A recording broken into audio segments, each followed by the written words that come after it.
注意看哈！眼前这台6×6的越野摩托车是一位粉丝免费送给小伙的。据粉丝所说，这是一台1997年生产的越野摩托车，买回来没开多久就因无法启动而废弃在仓库20多年了。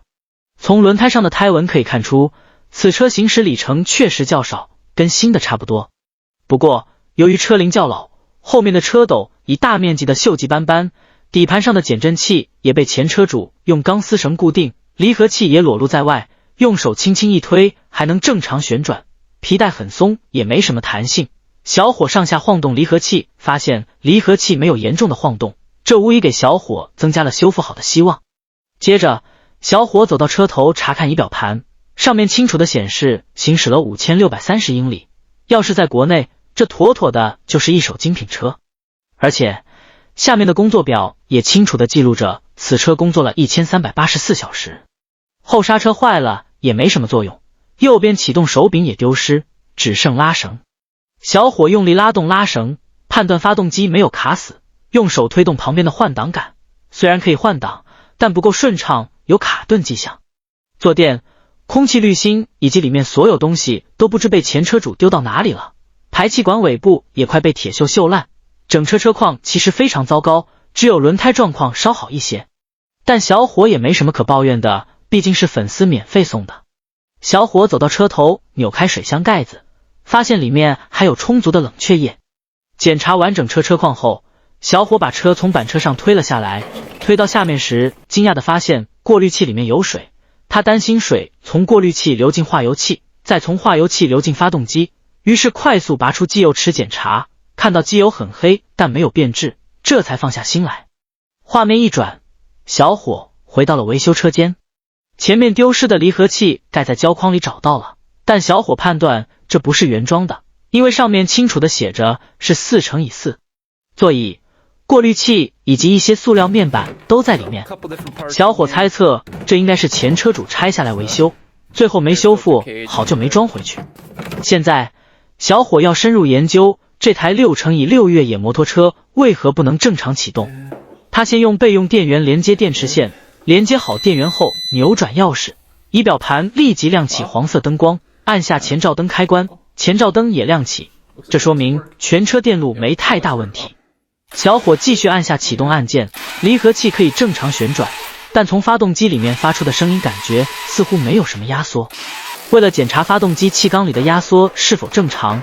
只能先拆掉挡着发动机上面的油箱盖板和油箱，给发动机腾出更多空间，方便后续检查。拆下油箱后，小伙拔下高压线，用套筒快速拆下火花塞，检查发现火花塞底部很潮湿。有没有知道火花塞下面为什么会潮湿的老铁呢？知道的不妨在评论区说说你的猜测。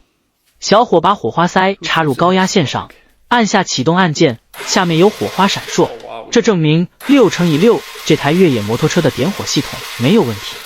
确认点火系统没问题后，只能接着往下排查。小伙拿来钢压检查表，把它连接到火花塞孔，按下启动按键，发动机立即响应，但钢压检测表指针纹丝不动，说明里面根本没有钢压。不死心的小伙怀疑是里面的活塞环没有油，就往里面注入了他平时都舍不得用的红色秘制润滑油，而且是满满一瓶。再次连接好钢压检测表，按下启动按键，不出意外的还是出了意外，钢压检测表读数依然是0，没有任何钢压，这让小伙一个头两个大，只能继续往下排查。他先用工具拆下发动机盖上的螺栓，小心翼翼地取下发动机气门盖，用手扳起阀门，感觉阀门很松，紧绷的凸轮链感觉很紧。小伙现在要把里面的活塞旋转到顶部，然后调整这些阀门到合适的位置。调整前，为了确保活塞在顶部，先要扭开发动机下面的一颗螺栓，这颗螺栓孔里正常有一个凸凹位，凸凹位对齐就说明活塞刚好在中心顶部。当小伙扭开螺栓后，一边拉扯启动绳，一边利用手电灯查看里面的标记。由于里面生锈严重，看不清凸凹标记，小伙只能拿来一根绿色吸管插入发动机火花塞孔，然后拉动启动绳来活动里面的活塞，从吸管的长短来判断活塞是否处于顶部。看到这里，不得不佩服小伙，真有两把刷子。待吸管升到最高时，意味着活塞已处于最高处。为了确保活塞真的处于最高点，小伙还往孔里面打灯查看。确认活塞位置后，小伙拿来气门尺放在阀门上，用开口调整阀门间隙的大小。待阀门间隙大小调整好后，小伙再次把气缸压力表连接到火花塞孔上，按下启动按键。这次压力表的指针终于有了反应，缸压达到了180，这缸压非常完美。正常情况下，缸压60到80之间就可以启动发动机。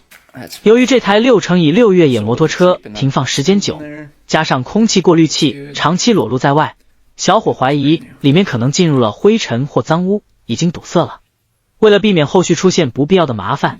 他决定把化油器也拆卸下来进行清洗。化油器的所有零件被小伙一一拆下来清洗干净后，又按原来的顺序组装了回去。现在有火花塞有火花，气缸有压缩，发动机已具备启动条件。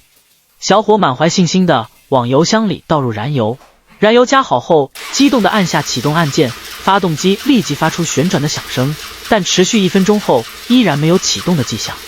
小伙判断是刚加进的燃油还没有流到化油器，所以无法启动。紧接着，他拿来一瓶燃油，往空气过滤器里喷入一些燃油，然后再次启动。这次发动机真的启动了，但只持续了短短几秒，这也说明小伙的判断是正确的，只是燃油供应不足。就这样，小伙一边用燃油瓶往进气门喷入燃油，一边启动。经过几次反复操作后，发动机终于不需要用燃油瓶喷入燃油，就可以正常平稳运行了。运行几分钟后，小伙开始处理空气过滤器。由于发动机机油荒废了很久，里面的机油很黑，所以小伙找来一个盘放在发动机下面，扭开机油螺栓，排出了黑不溜秋的机油。排完机油后，小伙往机油孔里倒入了2大瓶新鲜的机油。这些都完成后，小伙迫不及待地把车推到外面空旷的地方，准备测试。当小伙左手捏下离合器，右手推动档位时，竟然挂不进档，感觉变速箱里面的齿轮打滑。挂入倒档发现很容易，车也缓缓往后退。小伙不死心，再次挂进前进档，发现档位还是无法顺利挂入。他又尝试挂进高速档位，档位顺利挂入，车也缓缓向前走。经过反复测试几次后，小伙确认只有低档位无法挂入，其他档位和各项功能都正常。他判定是里面的齿轮可能坏了，但一时半会儿也找不到合适的，就先不管。测试没问题后，小伙用板车把这台6×6的越野摩托车拉到外面进行试驾。随着油门的加大，越野车就像一匹野马往前飞奔而去。从奔跑的速度不难看出，这台越野车的越野性能非常强。本期视频也到此结束，感谢大家的观看，喜欢的记得点个小红心支持一下，我们下期再见。